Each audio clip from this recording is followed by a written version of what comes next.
एक खूबसूरत और पुरसुकून जंगल में कई जानवर रहा करते थे, मगर आज कुछ खास था। आज भालू की सालगिरह थी। उसने जंगल के बहुत से जानवरों को अपनी सालगिरह में बुलाया हुआ था।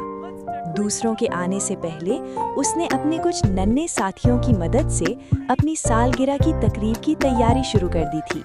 फिर जानवर भी आने लग गए। सबसे पहले एक नन्हा खरगोश आया जो अपने साथ स्पाइसी रोल्स लेकर आया था। फिर एक लोमड़ी आई जो अपने बाग के सबसे अच्छे और रसीले आम लेकर आई थी। इसके बाद हिरन आई जो अपनी दादी से गाजर का मशहूर हलवा बनाकर लाई थी। फिर एक गीदड़ आया और उसने आते साथ ही अपने सालन की तारीफें शुरू कर दी। वो सबको अपना सालन दिखा के अपनी तरफ मुतवज्जे करना चाह रहा था।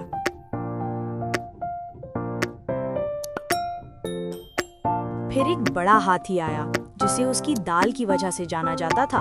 वो अपनी दाल ही लेकर आया था। फिर इस तकरीब में एक छोटी सी बत्तख आई जिसकी बिरयानी की खुशबू देखकर सब उसकी तरफ माइल हो गए।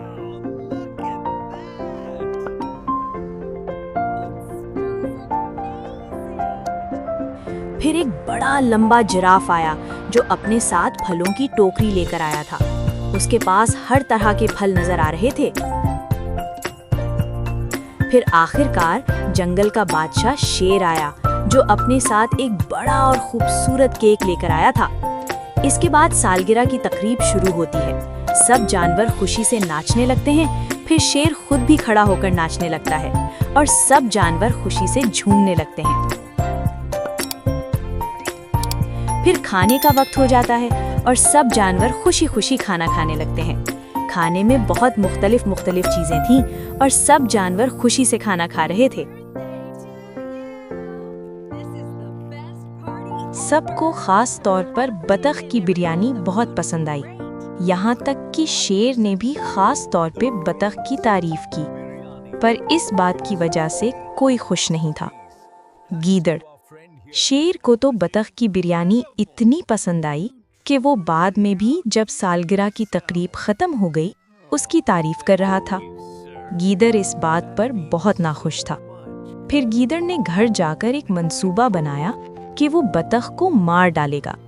दरअसल गीदड़ शेर का वजीर बनना चाहता था और उसे डर था कि शायद अब शेर बतख को वजीर बना दे। उसने कभी उसे दरिया के किनारे गिराने की कोशिश की, पर बतख का बंदर दोस्त बीच में आ जाता। तो कभी वो उसके लिए कोई जाल बिछाता मगर बतख बैठ जाती। कभी फिर उसका बंदर दोस्त बीच में आ जाता। यहाँ तक कि गीदड़ ने बतख को मारने के लिए तीर का इस्तेमाल भी किया, मगर उसका निशाना चूक गया। यही चलते चलते जंगल का मौसम तब्दील होने लगा। काफी दिन गुजर गए थे और अब सख्त बारिशों का मौसम आ गया था। गीदड़ ने चूंकि अपना वक्त बतख को मारने के पीछे बर्बाद किया था, इसलिए अब उसके पास कुछ रहने और खाने को ना था। वो ऐसे ही भटकता हुआ बतख के घर के बाहर जा पहुंचा। बतख ने उसे देखा तो अपने घर के अंदर बुला लिया।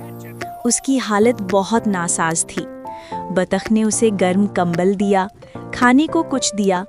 गीदड़ ने खाना खाया। वो बतख की इस खुशमिजाजी से बहुत हैरान था। वो सोचता है कि उसने बतख को मारने की इतनी कोशिश की, अगर आज बतख ना होती तो वो भी मर जाता। फिर कुछ दिनों बाद शेर ने तमाम जानवरों को अपनी गार में बुलाया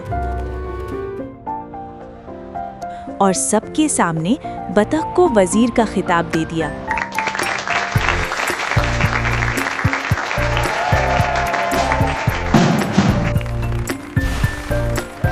और आज सबसे ज्यादा खुश गीदड़ ही था।